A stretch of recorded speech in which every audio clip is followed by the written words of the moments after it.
বেশ কিছুদিন যাবতই গরু মাংস খেতে ইচ্ছে করছিল না, একই টাইপের রান্না করে খেতে খেতে আর ভালো লাগছিল না।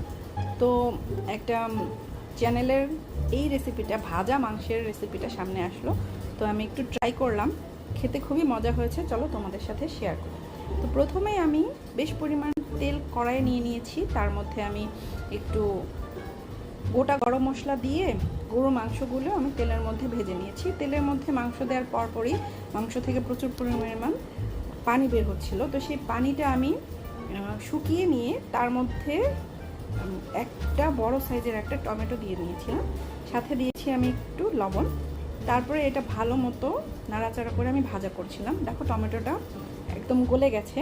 তো টমেটোটা গলে যাওয়ার পরে আমি এখানে 1 টেবিল চামচের মতো রসুনের পেস্ট দিয়ে এটা ভালোভাবে 5 মিনিটের মতো ভেজে নিয়েছি। 5 মিনিট ভাজার পর আমি এতে দিয়ে দিয়েছি আরও 1 টেবিল চামচ পরিমাণ আদার বাটা।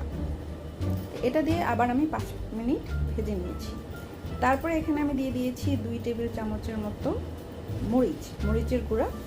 তোমরা যে পরিমাণ ঝাল খাও সেই পরিমাণ দিবে, আমার কাছে ঝালটা একটু বেশি লাগে। আর এখানে আমি 1 কেজি বা 1.5 কেজির মতো গরুর মাংস নিয়েছিলাম।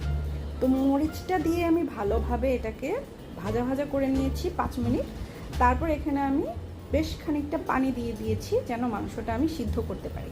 তো পানি দিয়ে একটা বলক আসার পর আমি এটা ঢেকে রাখবো প্রায় 45 মিনিটের মতো। মাঝে মধ্যে আমি আবার আমি একটু চামচ দিয়ে নেড়ে দিয়েছি। তো ঝোলটা শুকিয়ে যাওয়ার পরে আমার মাংসটা বেশ পরিমাণ সিদ্ধ হয়ে গেছে। তো এখানে যদি তোমাদের মাংস সিদ্ধ না হয় তখন এটা আরও একটু সময় তোমরা ঢেকে সিদ্ধ করে নেবে। তো আমার পরিমাণ মতো সিদ্ধ হয়েছে। তো আমি এখানে বড় একটা গোটা রসুন ভালোভাবে ছিলে আমি দিয়ে দিলাম।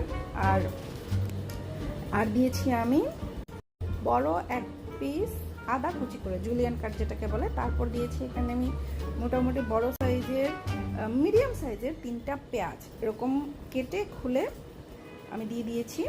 এই তো আমার ভাজা মাংসটা হয়ে গেছে। সাথে দিয়েছিলাম আমি বেশ কয়েকটা কাঁচামরিচ কেটে।